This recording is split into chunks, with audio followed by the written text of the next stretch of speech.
Koleksi jam mewah Sandra Dewi ada yang tembus Rp2 miliar.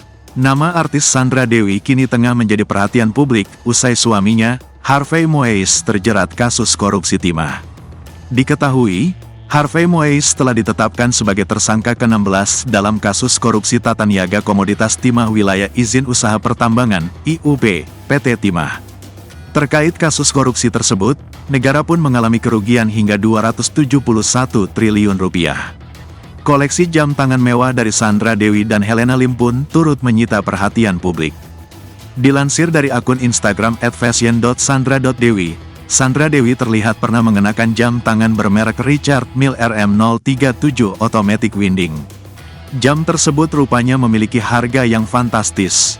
Menurut richardmille.com, jam tangan milik Sandra Dewi yakni dibanderol dengan harga $150.000 atau setara Rp2 miliar. Selain itu, Sandra Dewi juga mempunyai jam tangan dari brand Ancon Concept 2X32C207 yang ditaksir mencapai Rp7 juta.